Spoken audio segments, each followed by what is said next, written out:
A lot of times I'm driving, there's nothing to do, and I shuffle through the radio before I unglue. There's a lot of red on ways, it's traffic, I'm screwed, and I'm wired a bit different than a regular dude. It's not a bad thing, I embrace it, it's true. The radio don't stimulate brain chemistry fluid. The Buddha found nirvana and the Four Noble Truths. Through a meditative process, right action he proved. For me, I require the use of a tool, a detector, pin, pointer, shovel, and beach scoop.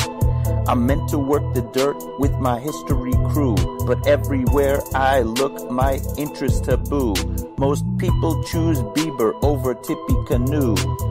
What does a detectorist listen to when the radio is full of bad music and news? I need an alternative for me to peruse. Beyond Sight and Sound gets fantastic reviews. A metal detecting show where my thought bubble brews. Thank you, Josh Kimmel, for inviting me to a detecting dork out with guests like yours truly.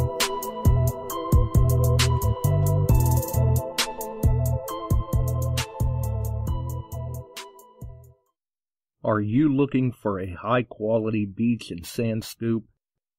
Are you trying to take your hunting to the extreme? How about an American-based company that stands behind their product and everything they sell? Then check out our friends over at Extreme Scoops. John has been making scoops for some time now and makes a quality beach and sand scoop to take your hunting to the next level. Extreme Scoops recently released their new sand shredder that works great in the water and on the beach.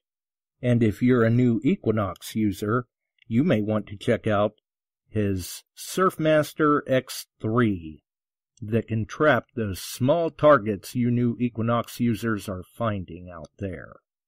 Extreme Scoop's company approach is let's do it right. So do it right, buy it once, and go to the extreme. Extremescoops.com. That's XTREME scoops.com. Hey boys and girls, we are going to talk about S&W shooters and prospectors. What is S&W shooters and prospectors? We at S&W Shooters and Prospectors help people find treasure. Did you say treasure? Yes, treasure. Just listen to this amazing review from our happy customer, Jackie Sparrow.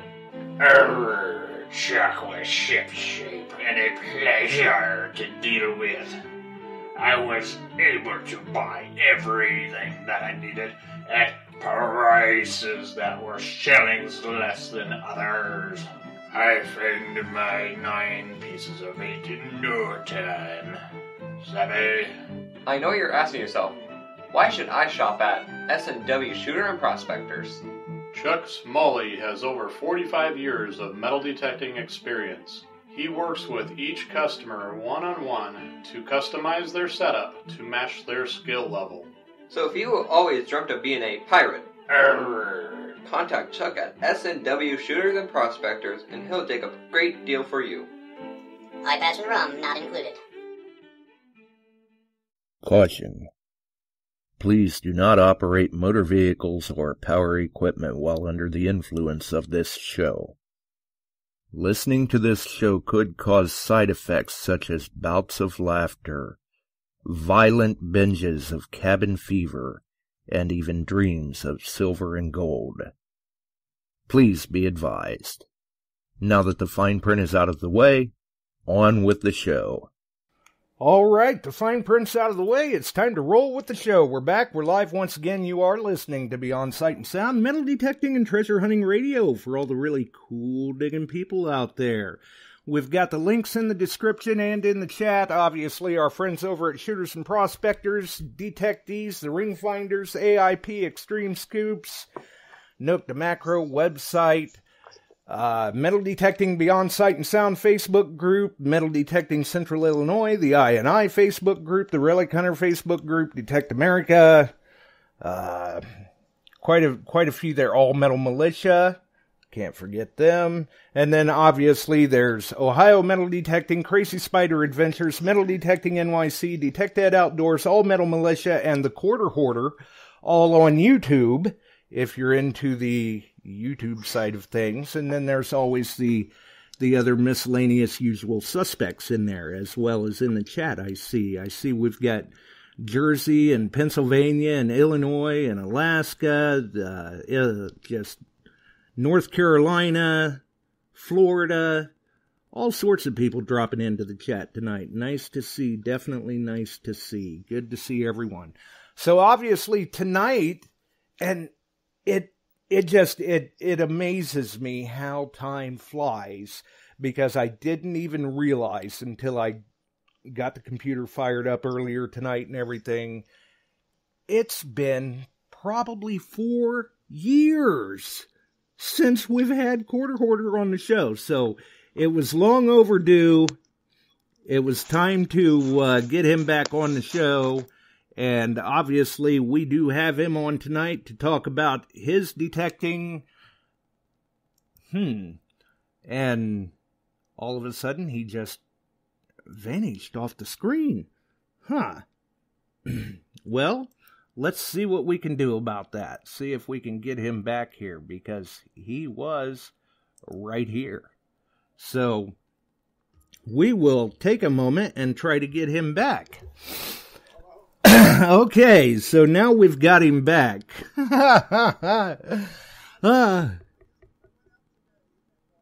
Of Bluetooth headphones, so I would sound really good. And I screwed them up already. I'm sorry. I'm just going to hold the phone in my ear, old school style. You sounded super silent. It was like you weren't even there. Well, I'm very mysterious like that. I can't believe I ruined it. I'm sorry. I apologize. Oh, that's okay. But yeah, it has been 4 years. Where has the time gone? I know. Not only has it been 4 years, but I can't even believe that we've been doing these things so long. Your show has probably been on for 9 years, and I guess I forget sometimes that I've had this channel going for that long. Like, if people ask me, I think, I've got to be doing it at least 2 or 3 years now, but it's probably been like 6 or 7 years. I can't believe time flies by so fast. Right. When you sit back and look, like, you remember starting your YouTube channel and everything, and you're going, where has the time gone? I know. It's crazy. But I still love doing it. And I'm sure, just like you love doing the show, you get passionate about something, the time does. It just flies by because you just enjoy what you're doing. You love everything about it. Right. Yeah. I mean, one day you just kind of look back and go, wow. I didn't realize it's been this long. Now, and talk about a wake-up call for age is about a month ago, my daughter gave birth to my grandson, which throws you into a whole new age demographic when you become a grandparent. So right. Now do it 4 more times. Is that what you're up to? I'm going to try to catch you. No, we're up to 5. Up to 5? Well, congratulations. I'm loving the fact that, I can visit him and I hold him and play with him and he smiles. But then if he goes to the bathroom or something, I say, here you go. And right. I've done my part. Right. I helped out. Here you go. So it may be that we've got a young Quarter Hoarder on our hands. I'm gonna hope so. I'm going to throw him in a little backpack like Yoda and bring him around with me. Once he's old enough where he won't put my coins in his mouth. Right. Yeah, probably a good idea to keep that stuff put up for the time being. Yes, sir. Still, though, and here it is, things are still rolling well for you.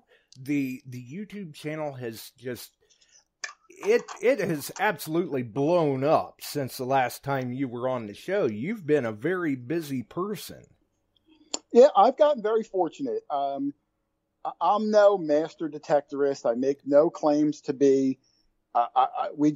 Granted, we are on the East Coast, so we have access to a lot of old land. So that we usually get some good finds. Phenomenal history. Yeah, we do get good finds. I mean, no better than a lot of other, East Coasters. But what I kind of tried to transition over to a few years ago is, when I first started, it was just me, and I would go out and do traditional metal detecting videos. And then over the years, you meet friends in the hobby, and I started bringing them out with me. And now my videos it's usually 5 or 6 of us. And I try to capture the camaraderie and the friendship and, the excitement for each other. So my channel's kind of morphed into more of, look how fun this hobby can be. You guys should go give it a try.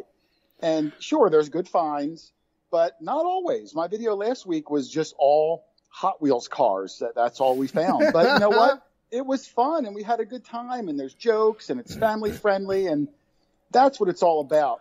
And if you're not under the pressure of, oh my goodness, I have a YouTube channel, I better go find something amazing, that's really hard to sustain that. But if you just try to show, look how much fun we're having, regardless of what the finds are, well, then it's easy, and there's really no pressure.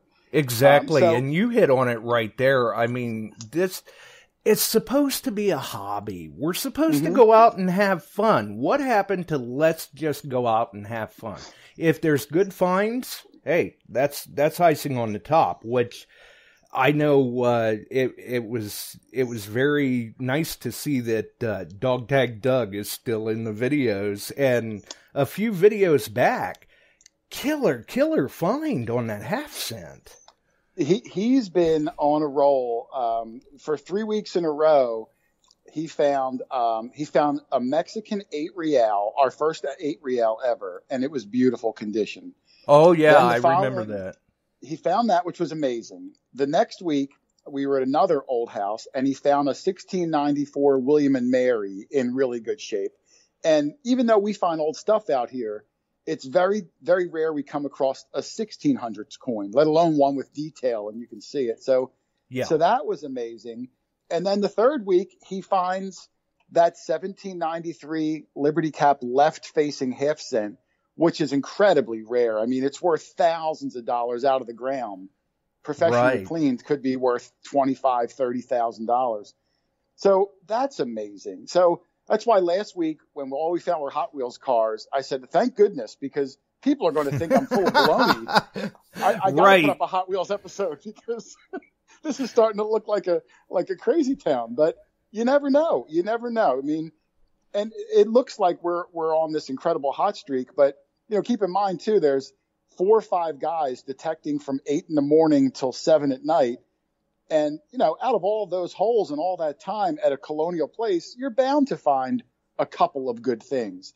And my videos are just the highlights of the day. So it looks like we're finding a ton, but I don't show you all the downtime and the trash and the junk, because who wants to see that?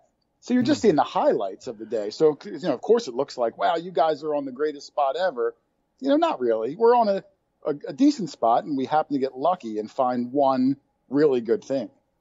Yeah, and when you see the highlights, this isn't just, your finds. This is a culmination of the group. Exactly, yeah, which takes a lot of, it takes a lot of the heat off, because I tell the guys, look, if everybody finds 2 things, could be anything, a button, could be a buffalo nickel. If everybody finds 2 things in a 10-hour day, well, that's pretty much a full video, because it's a lot of jokes and hijinks and all the stuff I talked about before. And the find, regardless of what it is what sparks all that, because everyone comes over, we stand around the circle, and that's where I like to call it the magic begins. Just the fun of, hanging out with your buds, ribbing each other. But it all stems from that find, whatever the find was. And then from a creator perspective, the work fun doesn't stop there, because then you've got all of this editing and transitions and a whole lot of things. That's a whole nother, and that took me, and I'm no Steven Spielberg by any means, but it took me years to at least master the editing programs that I use. So it's nice that, if he finds something, I'll purposely hold the coin on the left side of the frame slightly cockeyed, knowing that later I'm going to edit it and slowly do a zoom with a rotation to give it movement, because I like to freeze items and have them move slowly so the viewer can really see that fine detail. Because if you're holding it in your hand, everyone has minuscule little shakes, and people can't see it, and it gives you a headache. So there's techniques I use so that you can really see what we're seeing, but you don't realize you're looking at a still image because it's got movement and there's voices talking over it, and it flows into the video, and then you wouldn't even know it, and I just cut back in. And I really love how it comes out. And if you put something out there that you as the creator like, that's all that matters. And right. I've been fortunate that people seem to, enjoy it. And now people know why I don't put up videos so often anymore, because they'd have to take Dramamine before they watched it. Well, you'd be surprised. I could never do a podcast like you are. I mean, every week trying to get guests, being prepared, having questions, worrying about audio. You're doing it all live. If you have a problem like me, a schmuck who accidentally hangs up on you, you got to roll with it right away, where at least I have plenty of time to fix things in the editing room. So I have a lot of respect for the people that do the live stuff, because you got to deal with things right away or your whole show comes to a crashing halt. Yeah, where as a YouTube creator, you're going, that's all right. We'll take care of that in post. I can fix it. Yeah, I can fix it. Yeah, I can fix it. Yeah, absolutely. And recently, we all just got the news that you will be attending the I Swing Into Summer event. I am. I'm really excited. I've been to a lot of shows on the East Coast, up and down the East Coast. So I know a lot of the people, or I've met them before, and they're great. But I've never really gone west of even Pittsburgh.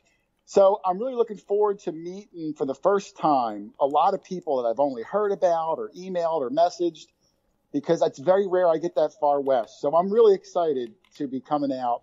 And even if my detector never even gets turned on, I'm just looking forward to meeting everybody out there and just having a good time. Right. Get to meet some fellow YouTubers and things of that nature. Now, in respect to the event, are you planning on attending the meet and greet? I think so. I haven't even booked my hotel or the airplane yet. I have to Dealer kind of messaged it to me in passing, and I said, yeah, I'd love to go. And I haven't gotten back with her yet. So we have to make a call early next week. Most likely I will, because that's a lot of fun. I'm planning on being there Friday in time for the meet and greet, and then I'll probably come back home on Sunday, I'm going to guess. Nice. So this was just kind of all of a sudden out of the blue. Oh, by the way, you're going to Illinois. Yeah, there's a few of them. There's a few that I said, man, I'd like to go to, this one or that one, because they're out of my normal region. And like I said, I like to meet new people. So, this one really looked like it's going to be a lot of fun. I've heard good things about it in the past. And then, with the state of the world, I heard there was like a hiatus for a year or two. So yeah. I'm glad to see it's back, and I'm excited to, just hang out with everybody there. Yeah, it's definitely been a long time coming because of restrictions and things of that nature. So we're glad to see that they've finally been able to get it off the ground this year and do that. Oh, yeah, I'm happy for you guys. I'm glad the world's starting to, hopefully get back into a groove again. Yeah, because you figure for some of us, I mean, we've been under restrictions for so long that we're just glad to, we're kind of chomping at the bit to try and get out to some of these events, get out and hunt, whatever, just get back to some sort of normal life or whatever we consider normal to us anymore. I mean, some people think detectorists are strange anyway, but that's all right. We've all got our quirks. We've actually got Chuck on with us, I do believe. How's it going, Chuck? Hey, Chuck. Hi, guys. How's it going tonight? Chuck, how are you, sir? Chuck is one of the people I was looking forward to meeting out there. Well, I'm looking forward to actually shaking hands with you. I mean, I see a few of your videos. I don't always have I'm sorry, I don't have a lot of time to watch all the YouTube stuff that's out there. It's just tons of it. Chuck, I don't watch any YouTube anymore. I don't even watch my own stuff because It's tough. It's tough. There's so many channels now, and God bless them all. But you know, if I watched everyone's 15-minute video, I'd never leave the house. So I never ask anybody to watch or anything like that. I totally get it. Especially and I've though, watched some of yours, and it's very good stuff. And there's other ones that I've watched going, they should take the camera away. So you're saying they have a face I'm for one radio? of them. I'm not a Jack? cameraman. I had a bunch of footage I shot last year, and I supplied it to John. And Crazy he Spider. put one together for me to put it out there, so it was decent because I recovered a really nice gold nugget. And so he did that for me and put it out there. But I've got a channel, but that's fine. I just don't live on the camera. I don't have time. This past week, I've been chasing fire trucks and ambulances. Oh my goodness, yeah. Now I'm a everyone's fire got chief. their... Oh, I didn't know that. Well, then that keeps me occupied in my spare time. It sure sounds like it.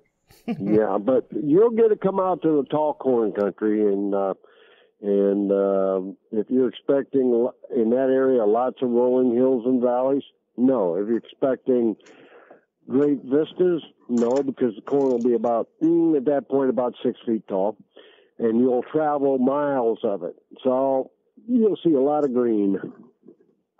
Yeah, it's very rare I get out there, even in my personal life.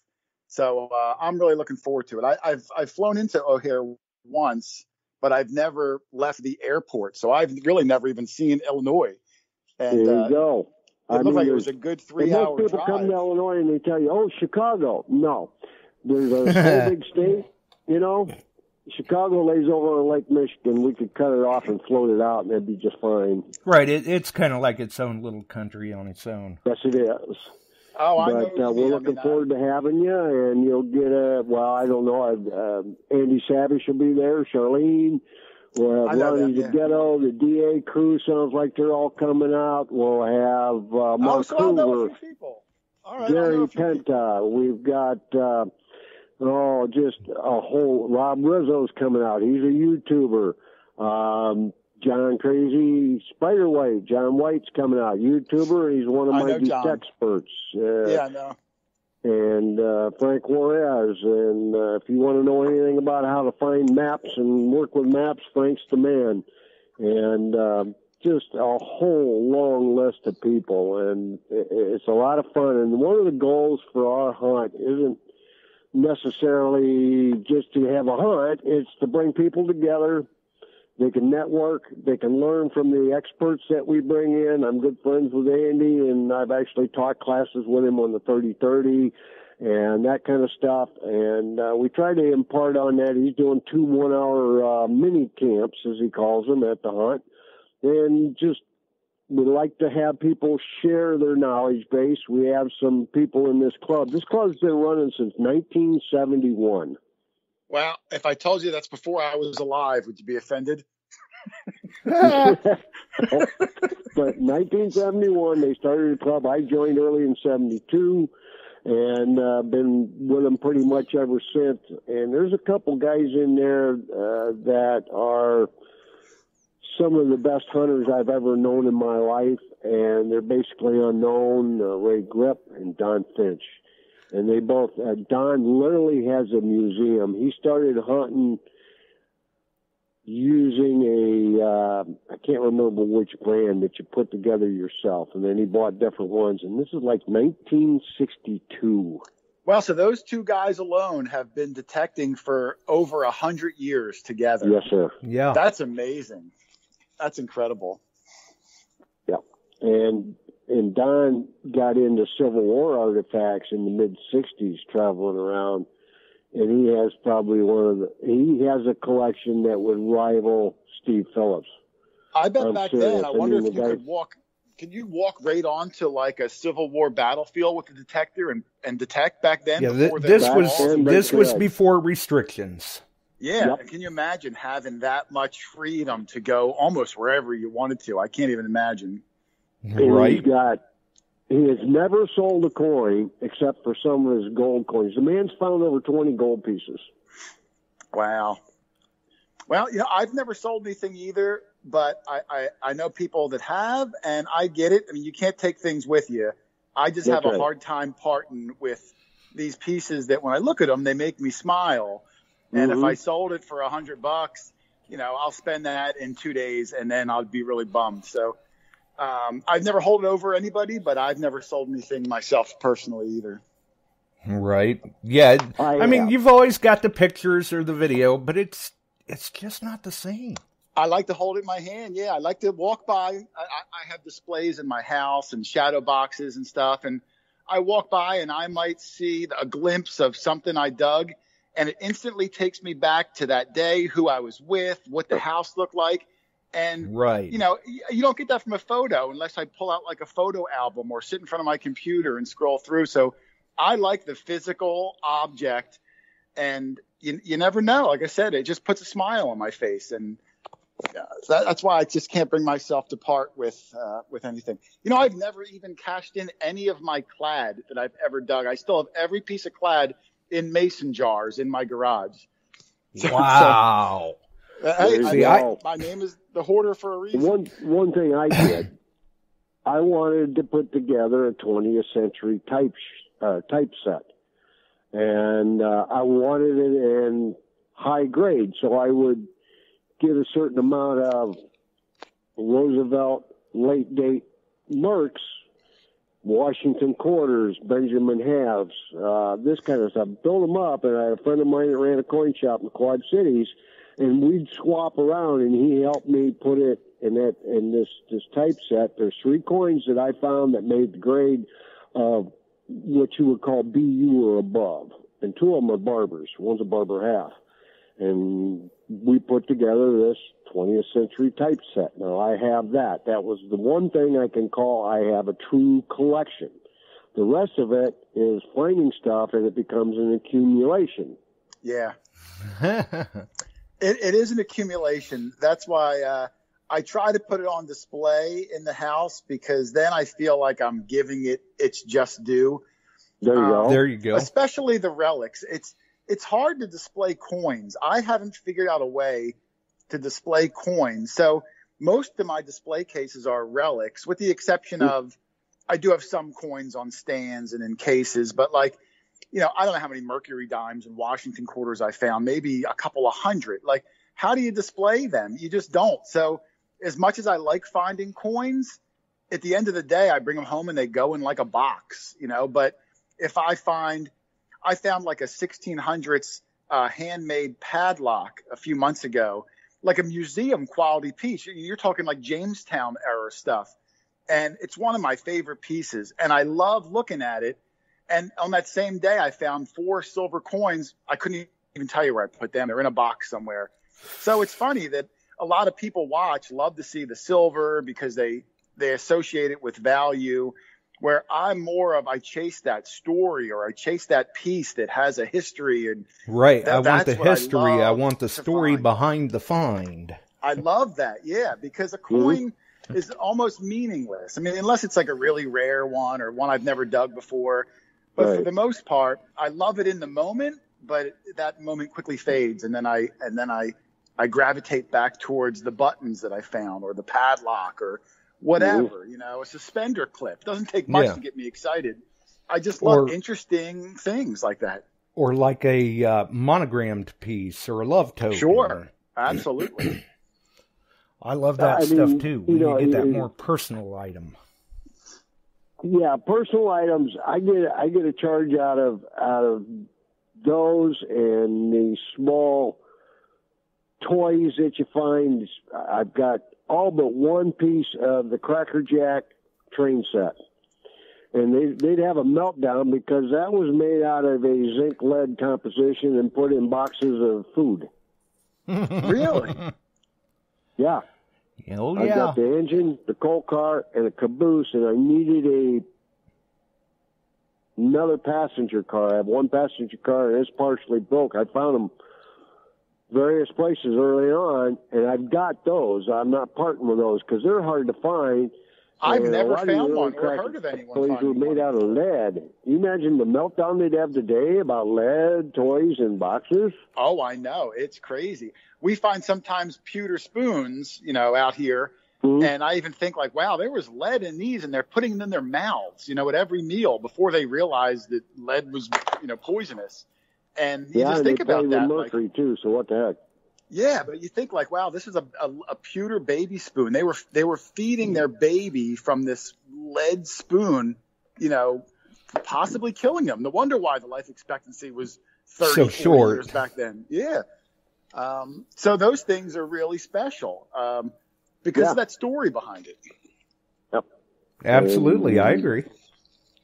Some of the Orphan Annie stuff, and recently, last fall, I found a Buffalo Bill Jr. ring.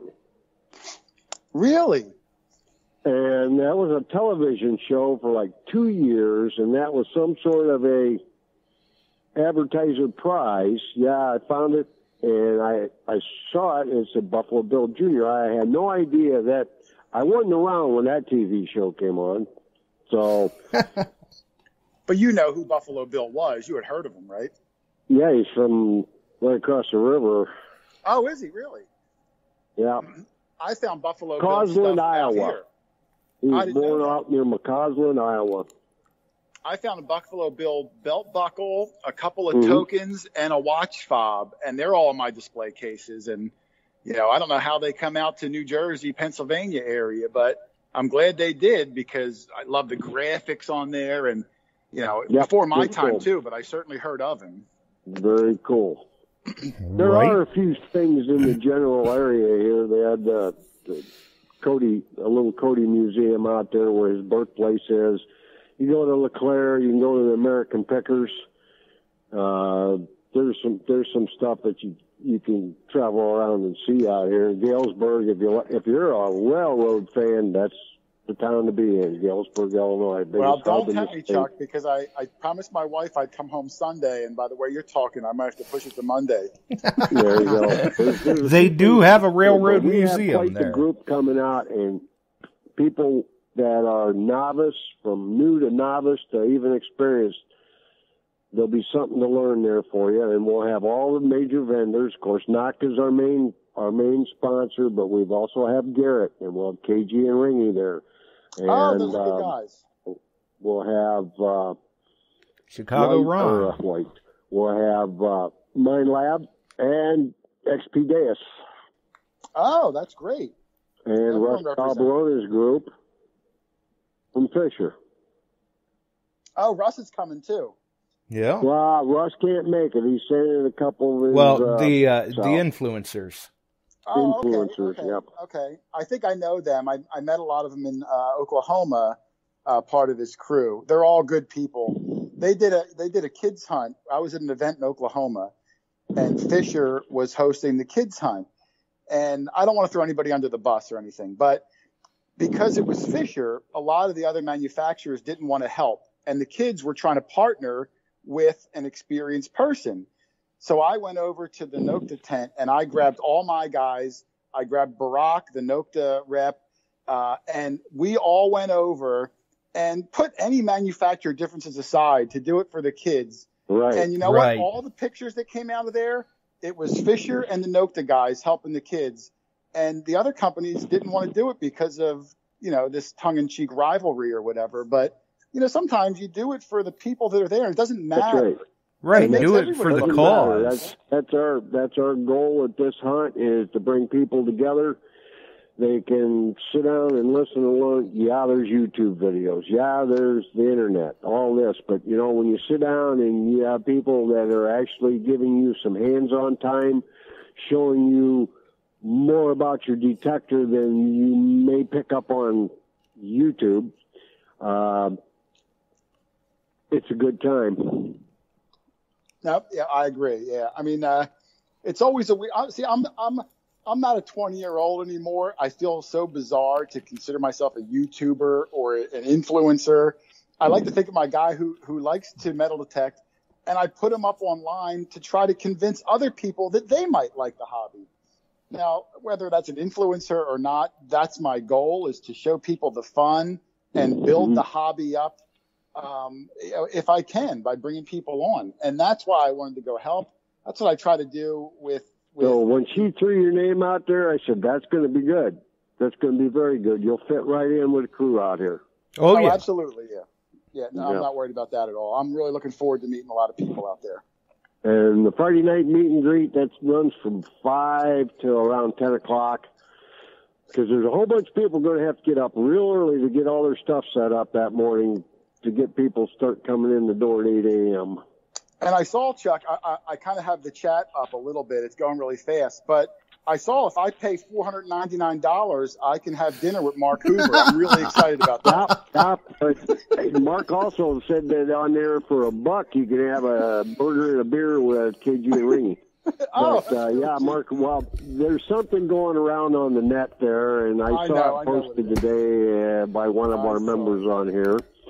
And for an exorbitant amount of money, you can go out with one of their representatives. I saw it online. I saw it. Did you see that? I'm like, yeah, I oh saw my God. It. Well, you know what?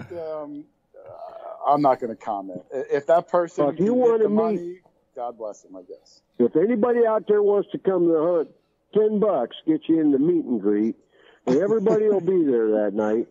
And that $10 will probably get you some hors d'oeuvres and some tickets for drawings. Yeah, hey, if you buy me a hot dog, I'll wash your car. I work really cheap. I haven't seen my truck lately. And if you're out washing trucks, I'll bring you up to Cordova. I've got some trucks. Yeah. Trucks up there? Yeah, he's got some big trucks. I wanted to rent a cool vehicle because I have a family. I drive like a CRV, so I was like, oh, maybe I'll get like a big Jeep like the one Debbie drives, at the airport. Yeah, well, when you meet John White, he's got the Relic Con. And it's named Relic Con. Really? Yeah. Yeah, I want to be high off the ground for 24 hours if it's possible, and then I'll come back to reality again and drive. There you go. Instead of riding around in a small car, I'm a truck guy. I've always had a truck or Jeep or Land Cruiser myself. So that Jeep of John's, though, that is sharp. I haven't seen it yet. I'm excited to check it out. Yeah, and John's one thing guy. I forgot to mention, we'll have Mr. Josh Kimmel there. That's what I hear. He's going to attempt to do a live on a Friday night. Oh, that's while we're doing fun. All this meet and greet. So we'll see how that works out. He's been practicing with some equipment, he tells me, and see if it'll work. And he thinks he's got it cornered. Right. Well, I hope he can do it. It's no easy task. I really appreciate the effort because I know what goes into trying to do these shows live at a foreign place you're not familiar with. So he's going to have get a lot of ducks in a row. But if anyone can do it, it's going to be him. And then it's all dependent on how their Wi-Fi is. But I hear it's pretty good. That's going to be the big kicker if we can pull it off. It's not a done deal, but he feels he's close if the Wi-Fi is good. Yeah, I did some testing with it the other day. We may try to do a trial run here with a show, an open lines show or something, and see how it goes too. But as long as that works out, then it'll be ready to go back in the bag, and we'll get it out to Galesburg and see what happens. Well, okay. I'm pulling for you. How is the signal out in Galesburg? Are you going to be able to? You think you'll be able to do it? I'm hoping you can. Yeah, that's a pretty good size hub out there. They've got good stuff, but it boils down to what the hotel has, what the hotel can handle. And they say they've had numerous conferences with group Skype calls and things like that, and they've had no complaints. So we'll see. Fingers crossed, but everything sounds good on paper anyway. Right. It's a conference center, and they host a lot of conferences, and everybody's on computers and doing all this stuff. Oh, yeah. If they host business conferences, they should be pretty souped up. They should handle it, man. Right. Yeah, so we'll see what happens. I've still got a couple of ducks to get in a row with it, but we should be good. So we'll see if I can pull a rabbit out of my hat or not. Well, whatever hotel you're doing it from, if I'm staying there, I'll turn my Wi-Fi off for that hour. There you go.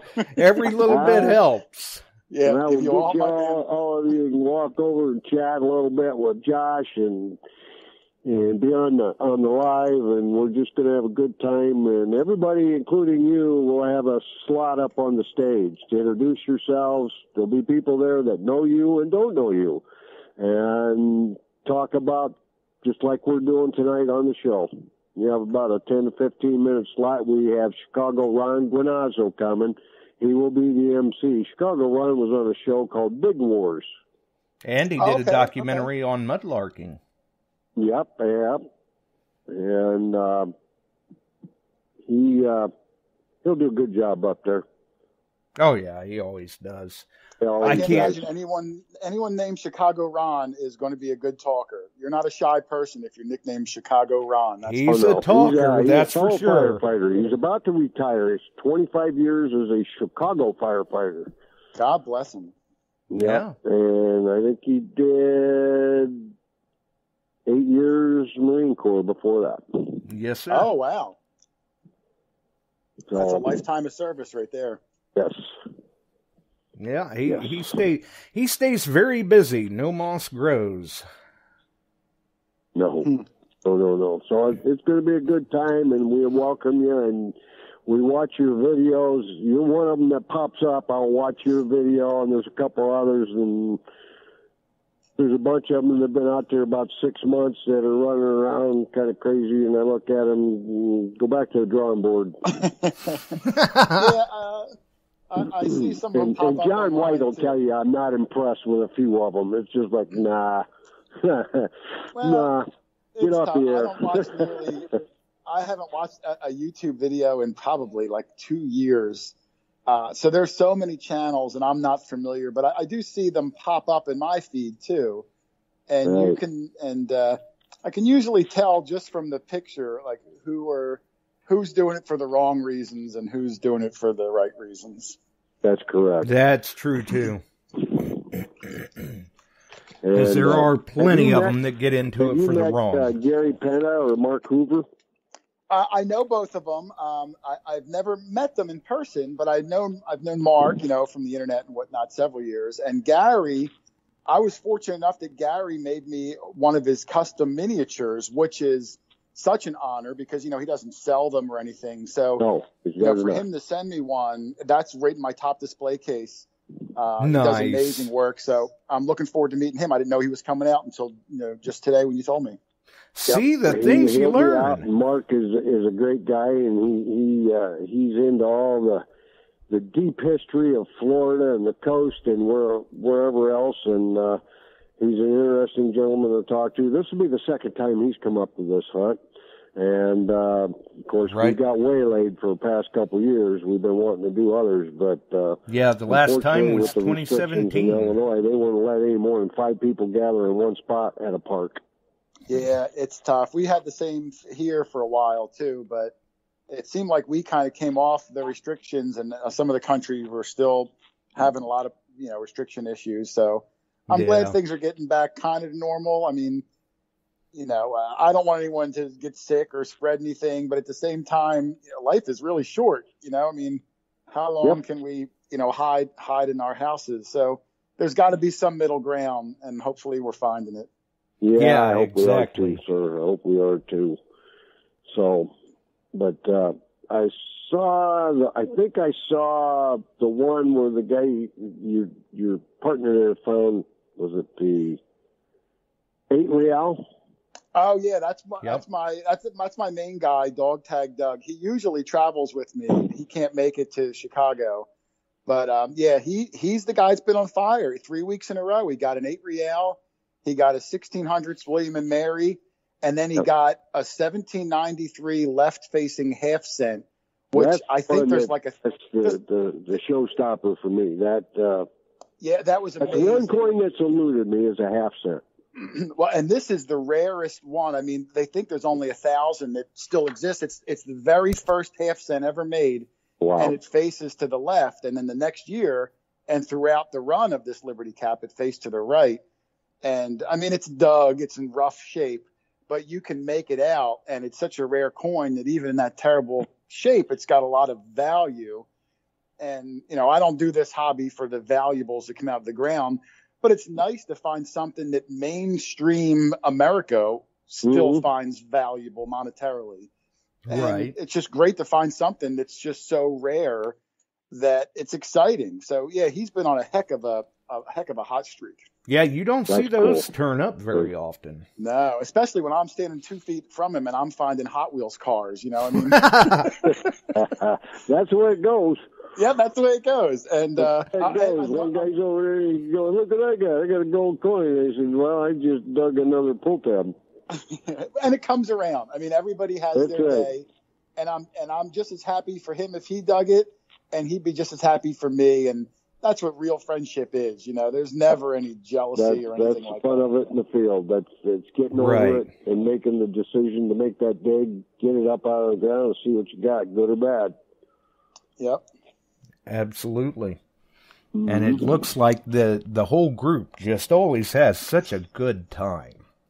Yeah, we do. I mean, you know, a lot of people want to come out with us because, you know, they either see the show or they see the houses we get on and the farms. I mean, you know, all of us are actively looking for colonial houses and farms all year round. So we do land on some really good privately owned, I say virgin ground spots, you know, spots that, you know, may have never been hunted before. And we go all over and we really actively look for it. All the behind the scenes stuff that nobody sees.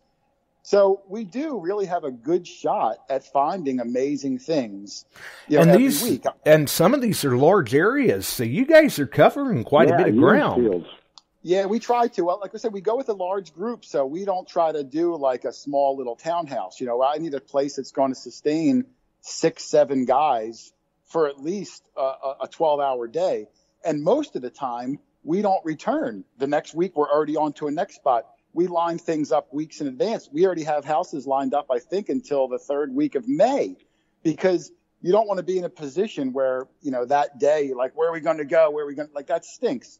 So we're always trying to line them up, and we always have spots, and we kind of know, oh, well, 2 weeks from now, it's not as big. We can only bring 4 of us. The next week, it's much bigger. We can bring 6 or 7. And sometimes you might get a finicky property owner where he might be like, yeah, but 7's a lot of guys. And then we got to compromise. Well, how about 3? And then, you know, you got to draw straws, Yeah. and it's tough. You know, I want all the guys to be there every week if possible, but, you know, you can only do the best you can. And, you know, and I know John White, you know, he was coming out this way. I think he couldn't come out anyway. And I would have loved for John to join us, but that's the problem that we struggle with every week is our group is so large. And then when people come in and want to come with us, hey, I'd love nothing more because the more people, the more finds. I can film more. I get to edit more. That's what I live to do. But we're always confined by the property owner, the size of the property, how many people we can get on. And many weeks I can't even get our own guys on. So that's the one tricky part of the hobby when you go with a large group. Well, and that brings to mind, too, with you uploading videos on such a consistent basis, do you keep, like, how far backlogged are you, like, to the hunt that you video and edit and upload to current time? Do you have videos that are kind of in the can waiting to be uploaded? Yeah, you have to. You know, at this point, I usually have at least 5 or 6 videos ahead of the game. So if I put a video out, it was probably a month ago old. But I just can't chance it because what if we get a really bad thunderstorm this weekend and we can't go? Or what if something, you know, my daughter gave birth to my grandson. I didn't go that weekend.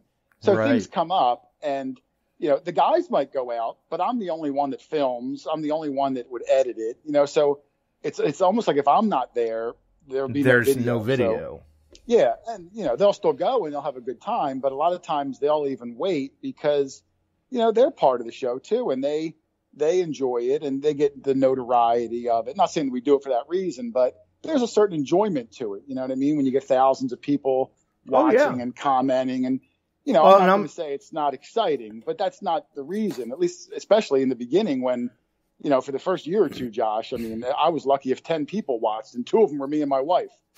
So, you know, you do it because you love it, but you know, anything you do consistently, and I try to make them better with the editing and and the pictures you and do the a good overlays. job on your videos because they hold They my hold interest. attention. I try to. I mean, There are you know, many this isn't- that it's like, no. Even if it's just somebody tuning in to see what Doug's name is this episode. Doug has a lot of nicknames. As I said, you try to have fun. Believe me, if I was doing it just for views and money, my channel would be about playing Minecraft on the Xbox. You know, this is not the genre where you're going to get a lot of views on YouTube.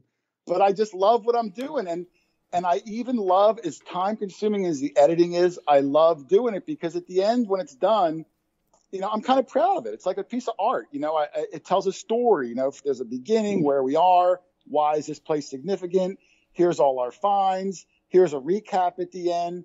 And it tells a story of the day. And it's filled with good finds, good friendship, good humor, family friendly, which is very important to me. I get a lot of, you know, people that comment, oh, I watch with my grandkids and I never have to worry. And that makes me feel good because I want for that 20, 25 minutes for you to put the problems of the world aside and just be able to sit back and enjoy it and not worry that I'm going to drop, you know, foul language or, you know, anything like that. Yeah, because you never know who's watching. Yeah, you never know. So I always tell all the guys when we pick up a new guy joins the crew, I say, look, man, pretend that your grandmom is in the corner. If you're close in front of your grandmom, pretend your pastor's in the corner. You know, keep it clean. I know you know how to talk clean because, you know, I'm sure you don't have foul mouth at your job. So, right. You know, talk. And if you can't be witty and clean, well, then, you know, maybe you're just not a good fit for my group. Right. Proper time and place. That's yeah, right. exactly.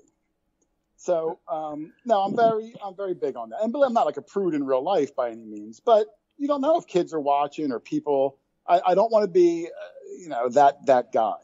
Right. You don't want to be the one getting the hate mail next week because you just taught their 3-year-old son a new vocabulary. Well, if you put yourself on the internet, you're going to get hate mail. There's no. Oh yeah, yeah. There's no way around it. If you're putting yourself out there on social media, whether it's YouTube, podcast, Facebook, whatever, you're going to get your trolls. Haters. Yeah, you're going to get it, and I get plenty of that. How I deal with that is I just totally ignore it. I don't even delete their nasty comment because then they know I saw it and it bothered me. Because there's nothing worse in life than being ignored.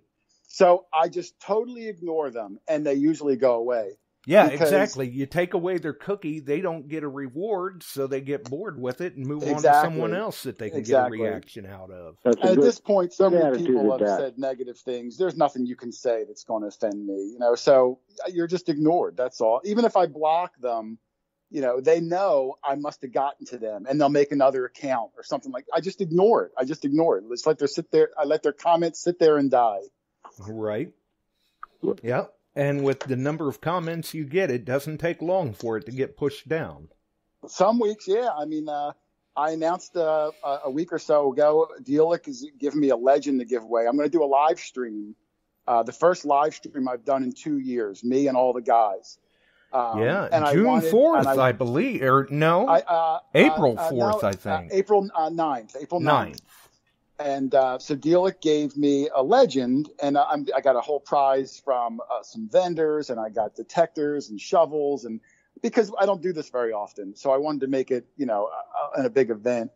And I've had 3,400 people already enter to try to win the legend, and they have to be live in the stream to win it.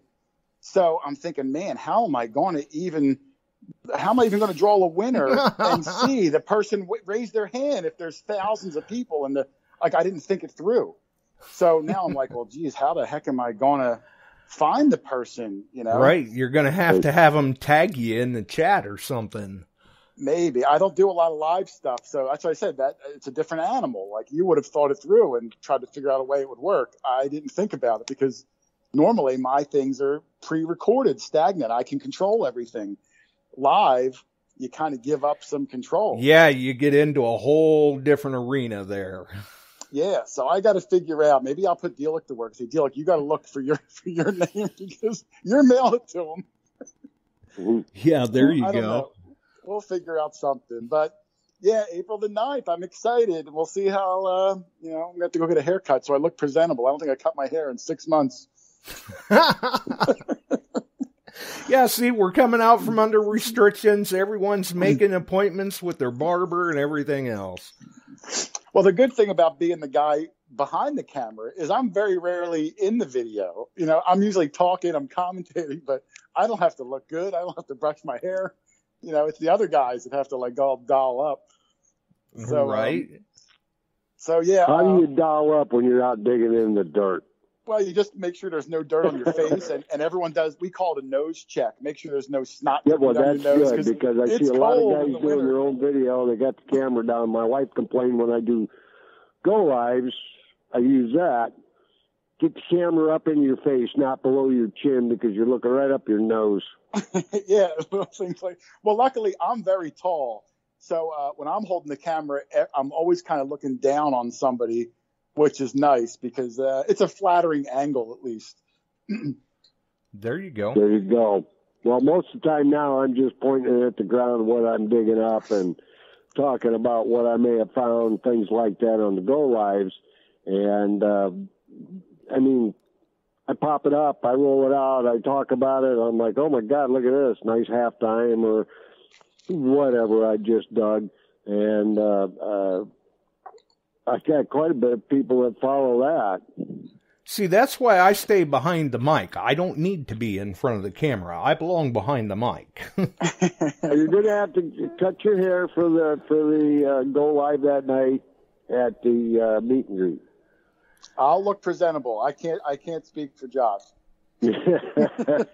Right. I mean, it's hard to say what she's going to have me do, and she's liable to have me dye my hair or something. Oh no! Right. Oh no! But you'll get to meet a lot of people. And I'm really looking forward to it. It seems like everybody out there is pretty nice. A lot of the names I've seen over the years on Facebook and whatnot, but it's nice to look someone in the eye, shake their hand, and really say you know them at that point. Well, I used to, for many years, I worked out west and in the gold fields up all over the country.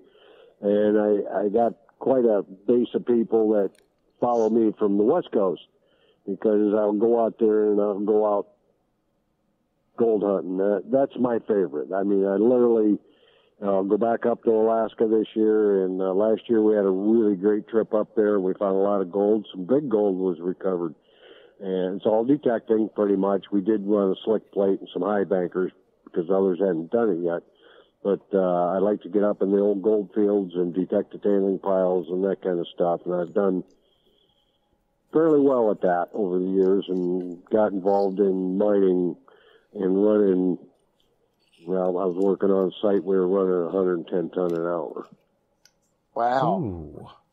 Yeah, I've never done any gold prospecting or detecting before, but I know a few guys that do it, and that is a whole different level of excitement, I got to tell you.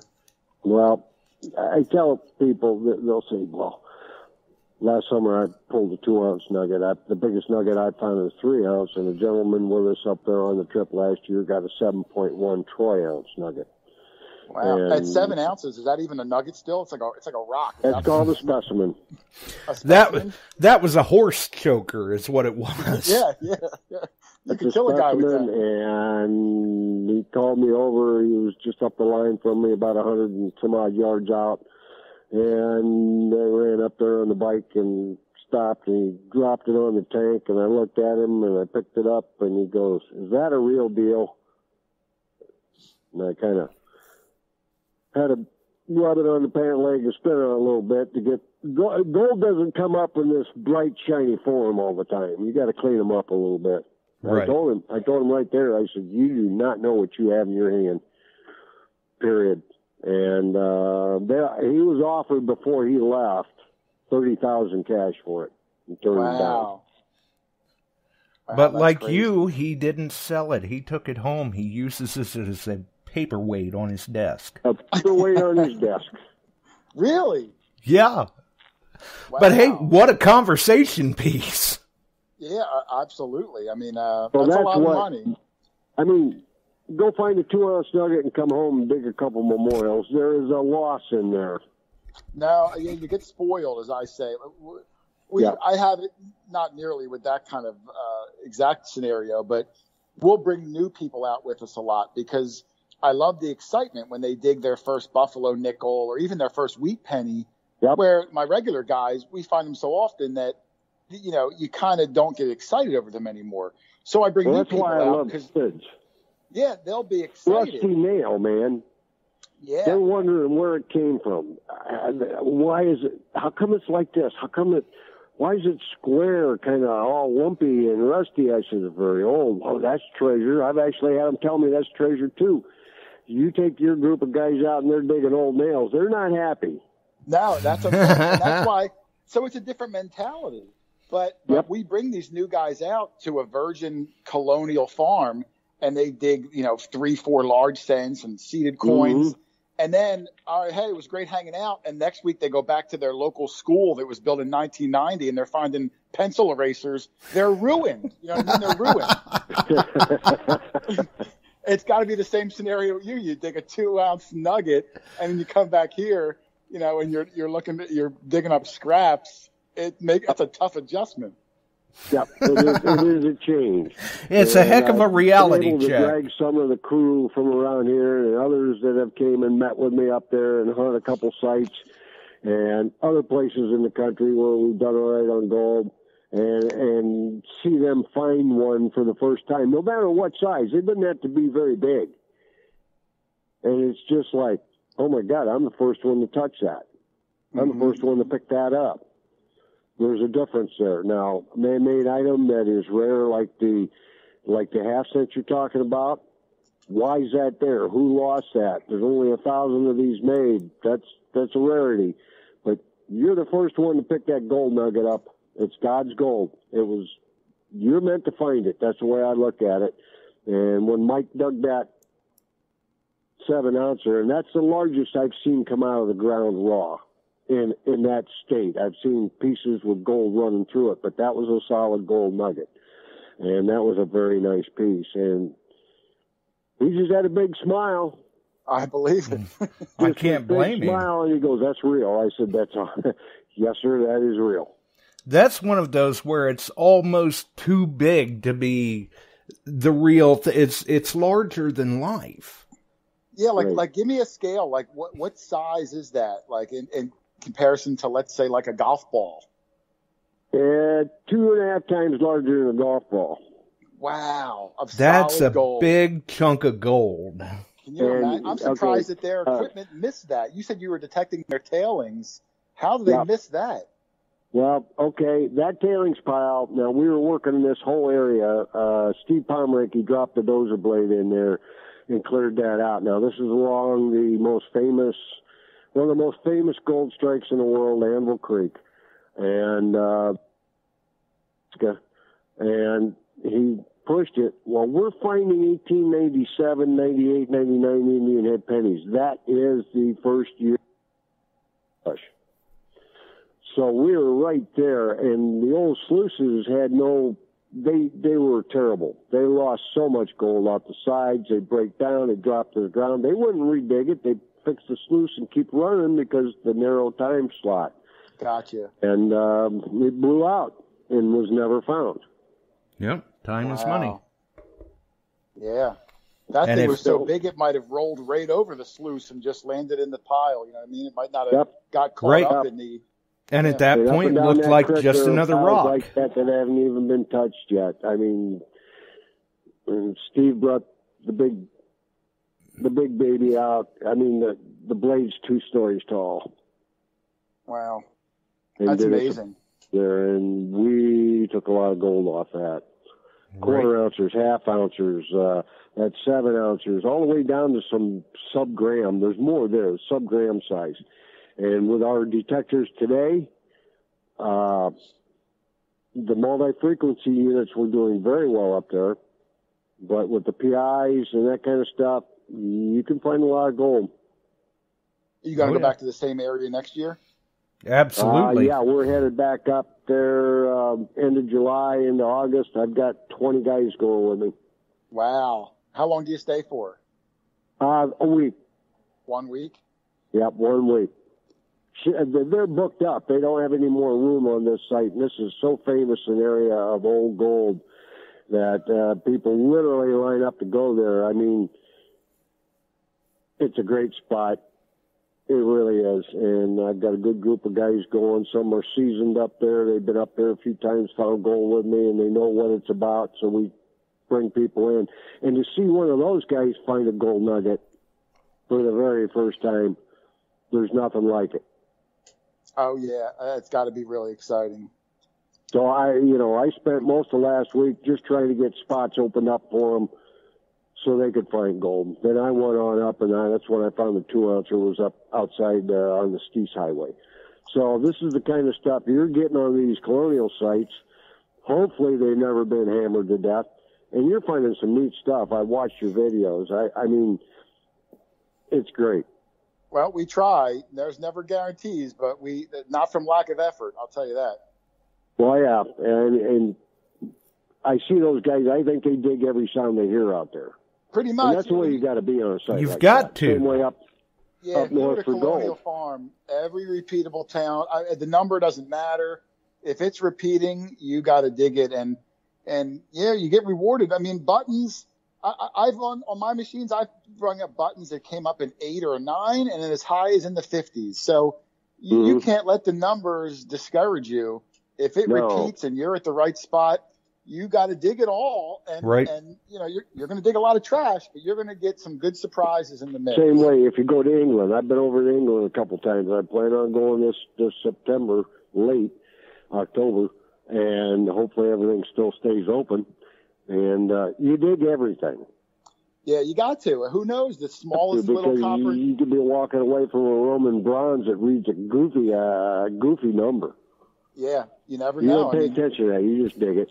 Yep, audio wins over VDI. Every time. I use the VDI only so I can make a guess, but my shovel's already hitting the dirt. You know what I mean? Right. Yeah. Right. Exactly. The VDI is an additional resource. Yeah. If we choose to use it. Well, it's a game you play yourself. Oh, I think this might be but your shovel's already in the dirt, Exactly. Yeah. Yeah. Yep. You're the final discriminator. Yeah, you are. No doubt about it. You dig by sound and you go with your gut and you just dig a lot of junky targets and you're going to dig a lot of trash, but you're just hoping to get a couple of things, heck, one thing, and turns your whole day around. And sometimes that trash is masking a good target. It could be. And sometimes that trash turns out to be a good target. I can't tell you how many times I've brought that trash, too. And I'm looking at every little thing before I finally throw it in a recycle bin or whatnot. And I found some really good, interesting relics that at first glance just look like a crumbled, glob of trash. Right. And turns out it's something, with an etched name in it or it's dated like 1805 and right. You would have never thought it. And those pieces are special to me. They have a story to them. Yeah. So, no, you never know. It's like England, Christmas you throw nothing away until you go back and examine it, period. Yep. Because you just don't know. And you've got people there that will look at your stuff and say, look at here, you didn't clean this very well. That's part of a Roman fibula. It is. How do you know that? It looks like a little piece of bronze cast to me that's broken off a door handle. Nope, that was a fibula. That's 50 AD. Oh, that kind of stuff. So you got to examine everything you dig. Yep. Yeah, I can't even imagine England to have thousands of years of history. I have a hard time keeping up with the 300 years we have over here. I wouldn't even know what I got. You got to go over there. Meet up with Ron Guinazzo. He'll host trips. I've been over there with him. I've been over there hunting on my own, and I've been over there with him, and I made some friends over there, and I'm going back over this year. I enjoy that. Yeah, and I had a chance to go earlier this year. I just couldn't make it with family and everything like that because it's like it was like an 8-day trip, and that's tough, my job and my kids and everything. But as they're getting older, time will come. Yeah, I would love to try it and throw my hand at it and see what happens. And I believe Ron's up to 23 gold coins now. Oh, 9. my goodness. I'm up to 0 gold coins. Well, your day's coming. 29. 29. Wow. Yeah, I'm still sitting at 0 all these years, but that's okay. In fact, every guy in my whole group, and we go out every year round, every week, we never miss a weekend and maybe extra days. None of us have ever found a gold coin. So how's that for just never got over one? And believe me, we're digging those signals, just never got one. Well, sooner or later, it's bound to happen. Eventually, yeah. I'm not holding my breath. I'm happy with what I am getting, and I try not to come up, and it will stop your heart right there. You'll go, oh my God. Yeah, I've gotten lucky and found some old gold rings and miscellaneous gold cufflinks, and I know that feeling of wiping it and just seeing that gold and not seeing green or corrosion, and I can only imagine a coin because, that would be really special. That would be something I would love to have, but I try not to put pressure on myself, like I got to find one because you'll go crazy. Find a gold coin, find a gold nugget, and then you go back and find a memorial penny. There is no, I don't know what to tell you, but no comparison. To them too. No, well, hey, you got to earn that right to get the gold coin, I think. Yeah, I tell you what, I got lucky the second trip in England. I found an 1803 3 guinea. 1806 3 guinea. I found a half of a 2 peso gold, or 5 peso, I can't remember. They cut it. It had been cut. And then I found 7 others. And how long traditionally does it take you to get that back? Like after it has to stay and go through the fines liaison? In England, yeah. That took almost, due to COVID, it took almost a year. Yeah, that's crazy. And I found milled silver. I found Roman bronze. I found I found a Roman fibula, a 1600s thimble, jeton, which is a coin that the priest threw out in the field, hoping for good harvest. And you look at some of this stuff that you dig up going, and you wonder, I can't even fathom something that's 1,000 years old. I got a good friend that just came back from England for a trip like 2 weeks ago, and he found, I forget what he even called it. It was a silver coin that was made between like 40 and 70 AD. Like you're talking like Jesus was walking around that old. And I can't even wrap my head around finding something. What was that? Did he get a Roman silver? No, he put a picture on Facebook. There was an image of like a dog on one side, and it was very small. I mean, it looked like it was smaller than a half dime. Oh, it almost sounds Celtic. I think it was Celtic. I'd have to look at his Facebook. I'm not familiar with the coins of that age, but to find something that Jesus could have held in his hand, right? We're familiar with what we find, but when they get into those, that's a little out of our forte. Yeah, I would have no idea. And he said when it came out of the ground, it didn't even look like a coin; it looked like a broken button because it was misshapen because everything was done by hand. You've seen old silver; it comes out of the ground black sometimes. Mm-hmm. So he didn't even know that it was a coin. He thought he had a broken button.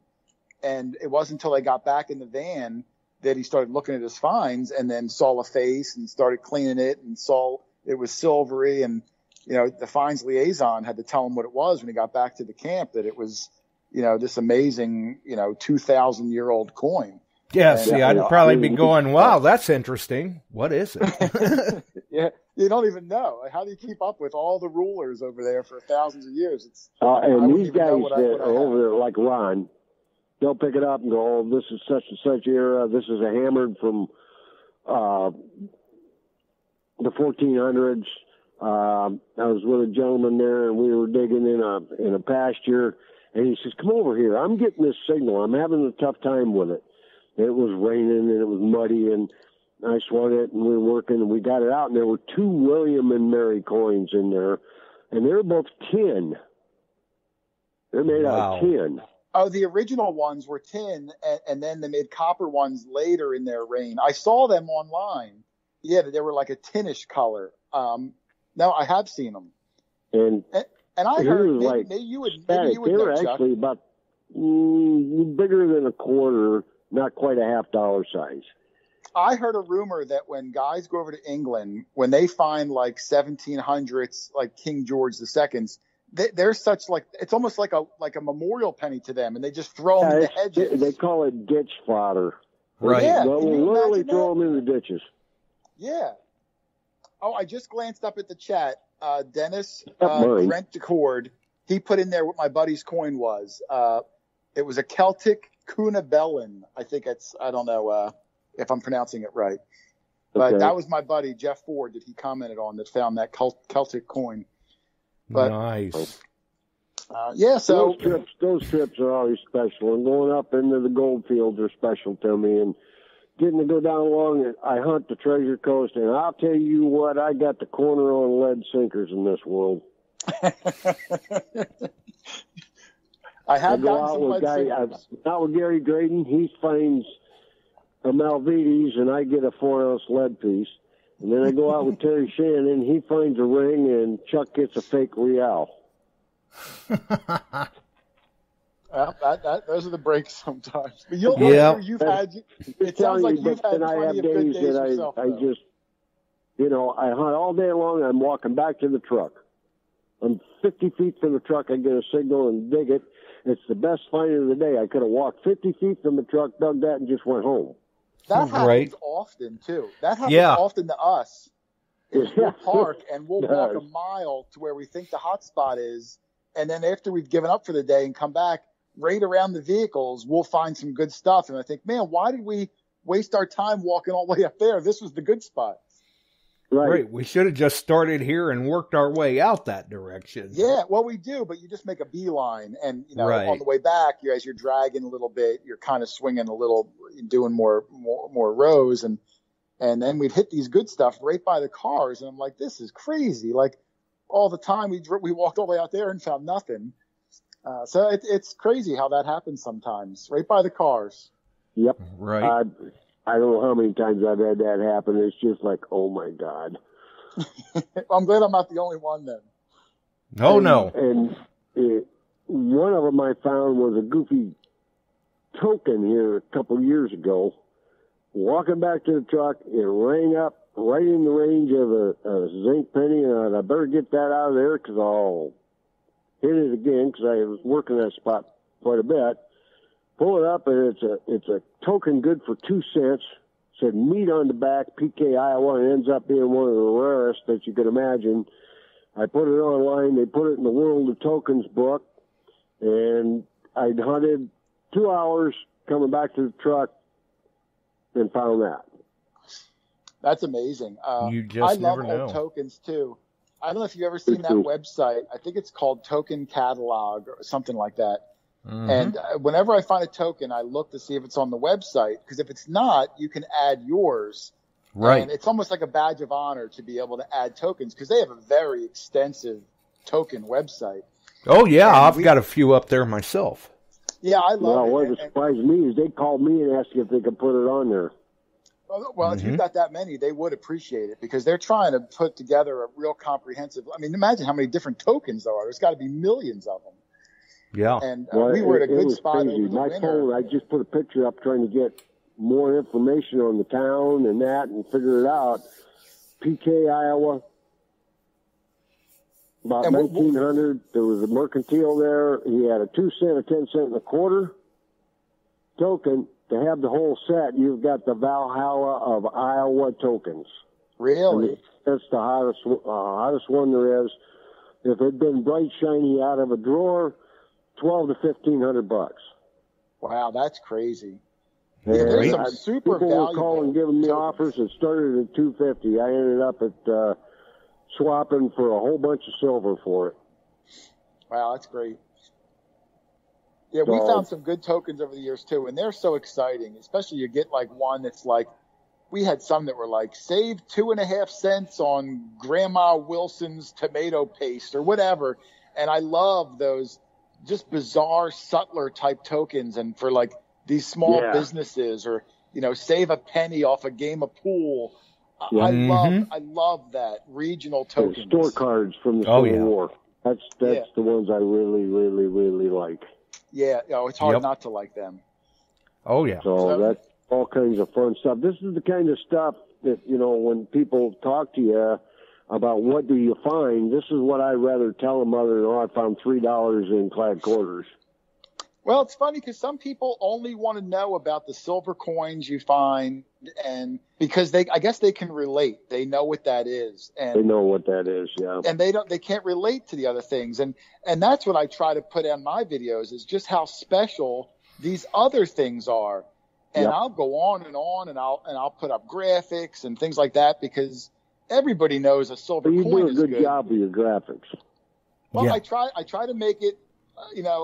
This isn't a mainstream hobby we do. It's a very niche thing. So to try to grab someone's attention is tough. And then to make them try to understand what makes these things special, I try to give them a little bit of history where not so much that I'm boring them. And you got to use graphics and motion to keep their interest.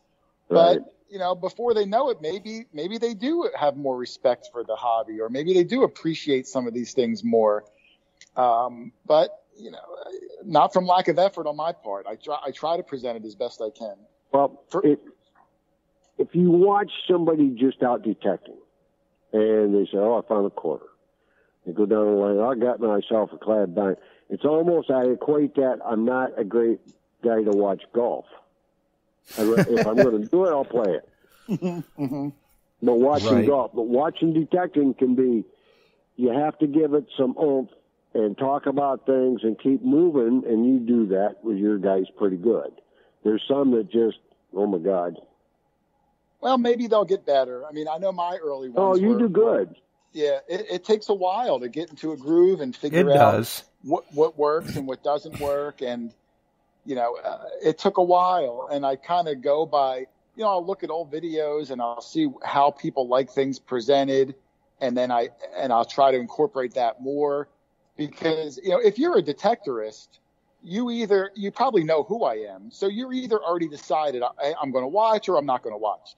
I'm trying to get the people that aren't necessarily detectorists, Joe Schmo, who got done working an 8-hour shift, and try to get him interested.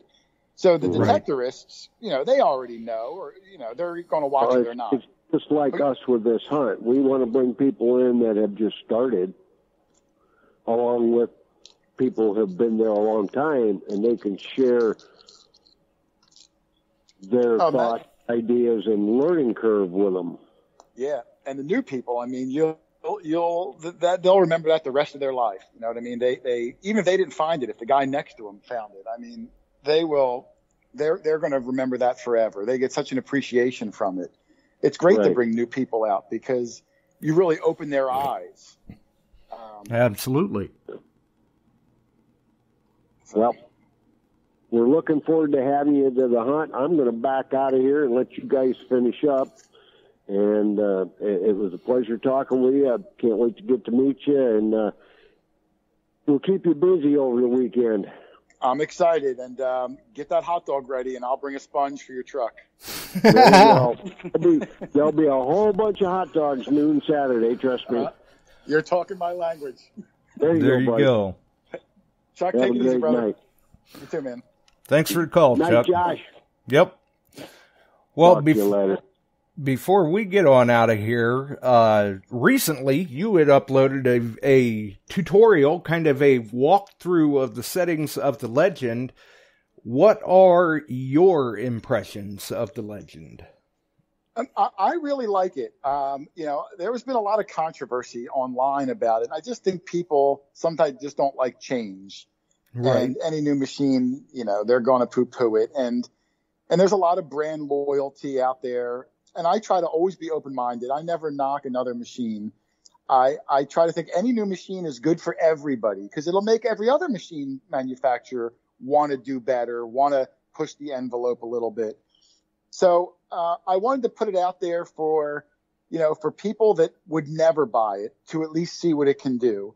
And then for people that are going to buy it to help them understand it because not everybody can read a manual and grasp every concept. They might need to visually see it. So I wanted to put something together because I really want to give it a chance. I'm going to use it for probably a good 6 months. You really got to put time into any machine to really know the nuances of a machine. You can't just expect to use it once or twice. So I kind of make it for those people, also for me, so I can remember in case it's a setting I don't touch very often. But so far, I like it. I customize mine to the way I like. I like a certain numbers of tones. I like my tones to sound a certain way. And they've already had at least one update. They're working on a second one. Right. And that's one of the things I like about the company is that, they listen to people's feedback and then they will actively put their engineers on it to implement those features or changes. Yeah, absolutely. They're very responsive to the feedback. I have a lot of respect for that. There's been companies in the past, and I'm not saying they made a bad machine, but, they might get a lot of complaints about one specific thing. And nothing's ever done about it. And, that's how business works. I get it. It's expensive to make changes. But for a company that actively is always trying to make it better, even if it's already out, they already got your money, but they're still invested in that product and in you as a user of their product. And I have a lot of respect for them. And that's why, I have no qualms recommending their machines, using their machines. So, I've only had this Legend for maybe a month, so I'm no expert with it yet, but I'm learning it. I try to learn more of it every time I go out. I listen very tightly to the edges. I go over all the settings. I'm constantly changing settings so I can hear how this combination of settings, how it makes changes. Did I benefit? Did I not benefit? So I'm always fiddling with it so that I can really know how it works. And so far, I really like it. And I used to have their Amphibio machine, and I liked that machine, but there was definitely some things that I thought needed some improvement, and they made all those changes. So I was really happy with that. A lot of the guys I go with use Equinoxes, and it was very difficult to use the Amphibio with all the Equinoxes around because that multi-frequency would really screw up the Amphibio, and I couldn't get away from it. I couldn't shift away. There wasn't enough channels. Right. And they fixed that with the Legend. So, between everything, I'm really enjoying it. It plays well with others, which is a big thing because I detect in groups. I needed a machine that would play well with others. So I really like it. And, it doesn't take away from how good, some of the other machines are. I still think the Equinox is an excellent machine, but it makes some competition, and competition makes it better for everyone. Oh, absolutely. And when you look at, say, performance versus price and features, I mean, they're making that a pretty easy sell. I mean, it's hard to just kind of ignore that machine, absolutely. Especially in that price point. So well, and they did it with the Simplex too. When that Simplex came out, if you look at what that Simplex can do. For the price of a beginner machine that you could buy at Kmart, it's amazing. I can't believe they're not taking a loss on that machine. So, how they can price these machines at the price they do, especially when you factor in they got to ship them overseas, it's really amazing what they're doing. And I have a lot of respect for them. And like I said, if you swing a different brand, hey, you'll never hear me complain or try to say anything like that. But maybe it'll make your brand try to make a better machine, or maybe it'll make your brand want to lower their price to be more competitive. So it helps everybody whenever there's a new machine out there. So, as much as I'm a fan of Note to Macro, I'm a fan of the hobby first, and I just choose to use their products, for those reasons. Right. That makes perfect sense. I mean, you figure with the technological race that they're all in, we're all reaping the benefits and rewards of it. We win out in the field. Absolutely. Absolutely. And, and the price is very competitive. I mean, if you look at the other machines that are in the price of this Legend, you're getting a lot more features. You're getting the simultaneous frequency, the noise canceling, it's submersible, comes with wireless headphones. Very nice wireless headphones at that. Well, the build quality has never been an issue with them. I mean, most machines, and I own dozens of them that have your traditional tubular shaft, and there's always a little bit of wobble, and they get water in them and things like that, where the Nokta macro shafts are trapezoidal, and it uses this snap down latch, which has so much surface area to grab onto. There's no wiggle. There's no movement, which that's an amazing feature. I don't know why other detecting brands haven't redesigned their shafts, realizing that connecting two round tubes is very difficult without having some wobble in there. Right. Even things like that. Maybe. And the fact that it's a lower, it's a carbon fiber lower. I mean, how are they doing this at this price? I know the carbon fiber is great. If you've ever touched one before, the buttons are like almost, I always say military grade, where like you can tell they're protected, obviously, to make it waterproof, but they're rigid and tough, not hard to push, but it just feels like you're using something of great quality. Yeah. Where I've had some machines that whenever I was going to make a change, I had to take my gloves off because I was afraid I would get dirt under the button, and then the button doesn't push as well. And, little things like that where everything has been addressed. They look at every little feature and try to make it as best as they can while still making it incredibly affordable. Right. And I appreciate the fact that they took the time. Sure, there was a little bit of a delay, but they took the time to get it right before they let it out. Yeah, I agree too. And I tried to, Dealic was catching a lot of slack because, they promised it at a certain date and it went long. And I tried to reassure and say, look, Dealic, you'd rather be a little late and say, I'm sorry, we wanted to make it perfect, than release it early and then there be issues, because that's your reputation on the line. Exactly. So I'm glad that they made sure that everything was good, or at least at the level where if they wanted to make a change, it could be updated with firmware pushes, not anything physical where, oh man, everyone's got to mail your machine in to get, some sort of a fix.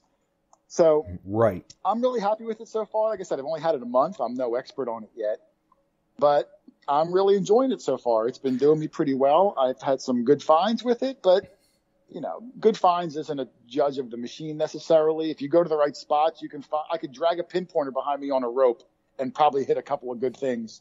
Right. But it's the little things, I like the tones. I'm getting used to the pinpointing. I like the multi-frequency. I'm slowly getting used to everything all encompassing about the machine. And so far, I'm really happy with it.